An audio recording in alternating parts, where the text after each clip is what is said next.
There have been a few cameras throughout the years that have shaped the way filmmakers create, and in the digital era, ARRI have been at the forefront of this. And today, we are taking a look at one of their biggest steps forward, which happens to be their smallest Alexa camera. This is the ARRI Alexa Mini. The Mini was released back in 2015, and while it shared the same amazing sensor as its larger brothers, the size reduction was the key improvement here.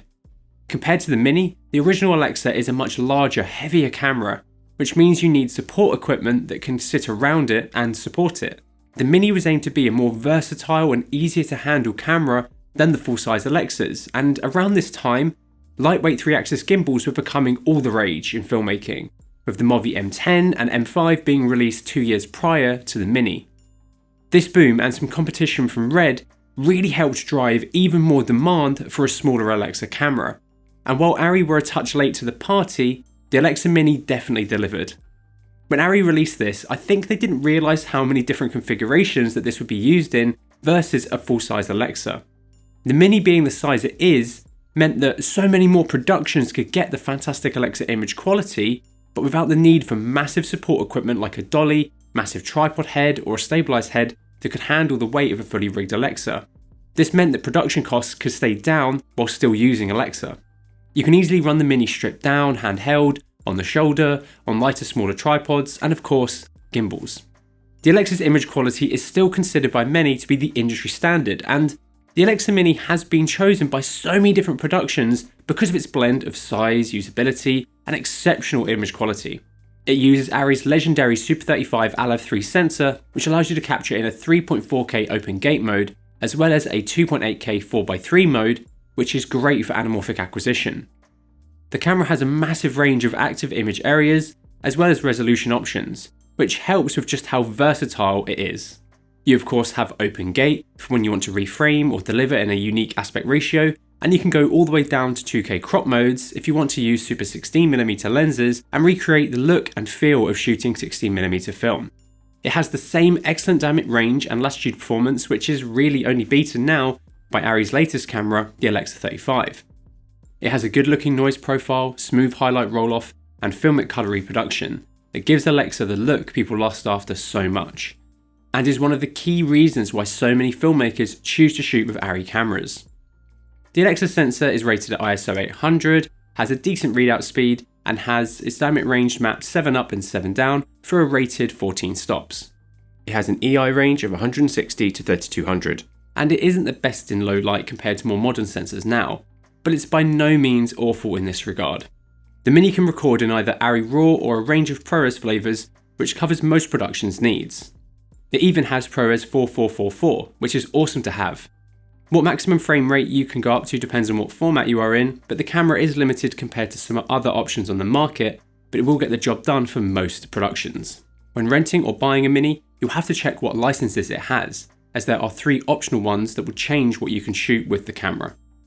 Of course, the biggest downside of the Alexa Mini is the fact it does not meet the 4K mandate for most streaming platforms. This does mean that it's quite rare to see the Mini used in these productions, but there is definitely content online using them, as the image still looks as fantastic as you would expect, and people want to use them. As we've said, the Alexa Mini's physical design was a massive departure from the original Alexa design.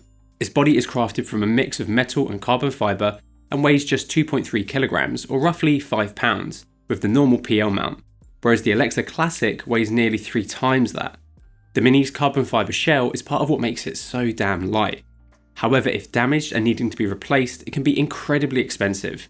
The Mini is built very well, and there have been plenty of them in very harsh conditions and live to tell the tale, thanks to in part ARRI's robust testing and the electronics being sealed.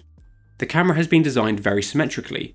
At the top and bottom you have mounting points for accessories, which will allow you to mount the camera into a range of different orientations easily. The 2 common accessories used here are the MAP1 and MAP2, and these are really the building blocks to then rig it out. ARRI always do a very good job at bringing their cameras out with a solid range of well thought out accessories, and the Alexa Mini was the same. You can really rig the camera up into any configuration you want, be that handheld, a nicely balanced shoulder config, onto a gimbal, or just a classic cinema setup. It's all possible. However, this can be seen as a bit of a downside, as you do need to bolt on a good few accessories to get it into an even basic configuration. But that was the point of it. It was a box that you just bolt what you need onto it. The Mini has internal ND filters built in, which for a camera this size is awesome. You have a clear 0.6, 1.2 and 1.8 set of filters. This isn't a massively granular range, but it is helpful when you need to quickly adjust it, as it takes far less time than switching out front mounted filters. It also means you don't necessarily have to use a matte box, which for lighter configurations that this camera is definitely being used in, can really help with keeping weight down or help with weight distribution. As the Mini has a very limited body size, there isn't much room for controls and buttons. It only has 5 buttons down the left hand side of the camera for controlling it. You have a function button, user 1, 2 and 3 buttons, and then a record button. If you want to control the camera fully, you need to grab an EVF1, as really it's the main and best way to control the camera's full menu system, though it can be operated remotely via Wi-Fi. ARRI clearly took a lot of time to design this camera to be as versatile and easy to use as possible, and even so long after its release, it's still an absolute joy to use, and fast and easy to get rigged up for pretty much any way you want to use it. The Mini was a very good camera and honestly didn't have too many compromises. However, there are a couple. It uses CFast 2 cards to record to. And this is good because CFast 2 cards are affordable now, but you need to make sure you use compatible cards. The camera only has a single card slot, and this is positioned at the rear of the camera here. So once you've got the camera rigged, this becomes very hard to access, which can be a bit annoying when trying to dump your rushes fast, especially when running a battery plate close to the back of the camera, which is quite common. The Mini LF and Alexa 35 changed this by moving the media slot to the side of the camera, which does make a big difference. Due to the limited size of the camera, it does have a pretty limited set of inputs and outputs as well. You have the port for the EVF, 2 SDI outputs, the power input, and then an EXT port. There's also a 5-pin input for audio accessories like Wooden Camera's A-Box to get audio directly into the camera. For most productions this is fine, but if you require more, that's where the larger Alexas come in. Nearly 8 years on, the Alexa Mini is still an incredibly sought after camera, and while prices have definitely dropped thanks to the release of the Mini LF and the Alexa 35, they are still out of reach for many filmmakers. ARRI are no longer producing these cameras, which means grabbing a used one is pretty much your only option now, and when we do get them into our used department, at the moment they sell before even hitting our website. Renting them is still a very popular choice though, and they are easily one of the most rented cameras still here in the UK market. This is not only because of the prestige behind the ARRI Alexa brand, but also how easy it is to use and support, which makes it a good all-rounder when it comes to balancing a production budget. They are often used in short form, TV drama, commercial and low budget features, but really, it can adapt to pretty much every type of production.